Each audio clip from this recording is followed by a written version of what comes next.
Joined now again from the Sydney CBD by the New South Wales One Nation leader, Mark Latham. Mark, do you believe that Gladys Berejiklian can survive as Premier in the medium term?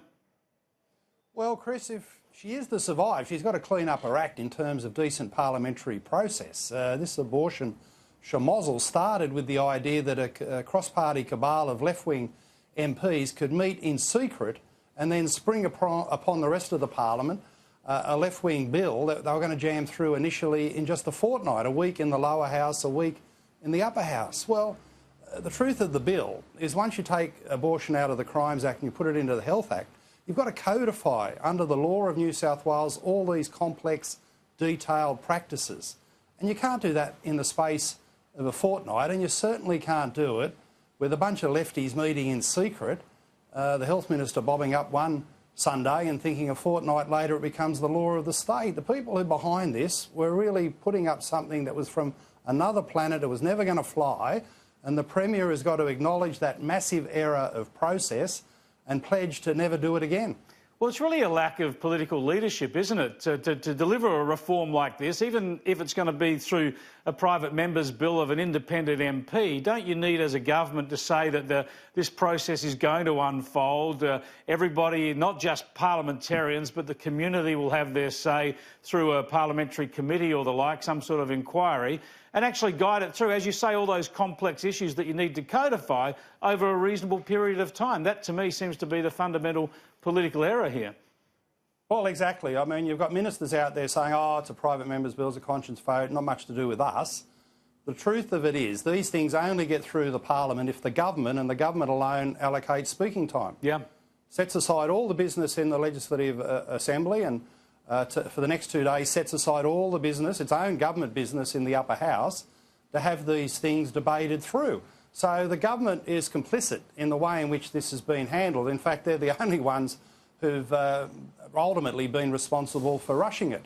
And I put forward in June a proposal for the upper house whereby any contentious legislation from government or private members, it should go through a green white paper process. Put out a discussion paper, the green paper, have extensive public feedback and consultation, and then take it to a white paper that the parliament and its committees can look at. Now, how much better shape would the government have been in if they'd said, yeah, that's the wise way to go? And Chris, abortion is not the first time it's happened. We've seen this movie before in New South Wales politics, with the greyhounds, with the council amalgamations, with the lockout laws, which we're still trying to fix.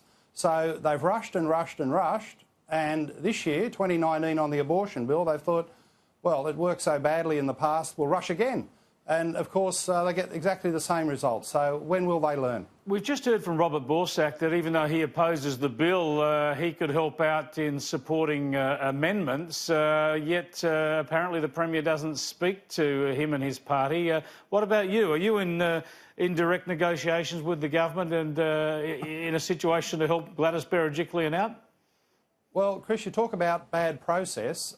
This bill was introduced in the lower house and I hadn't seen a copy of it.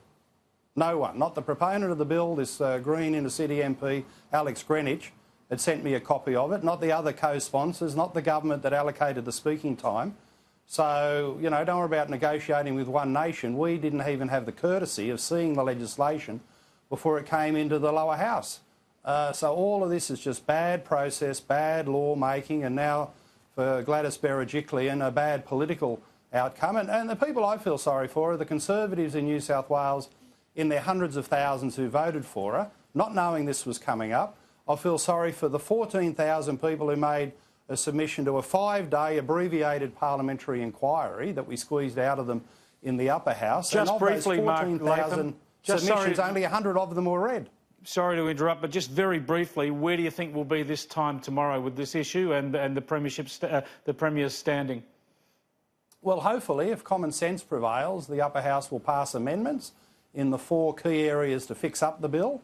And the Premier, I think, should come forward and just say, look, I've made a massive error of process. I apologise to Conservative voters, to Conservative MPs, and pledge to never have this problem again. If she doesn't do that mea culpa, there's little hope for her in the future. Mark Latham, thanks for joining us. A pleasure. Thanks, Chris.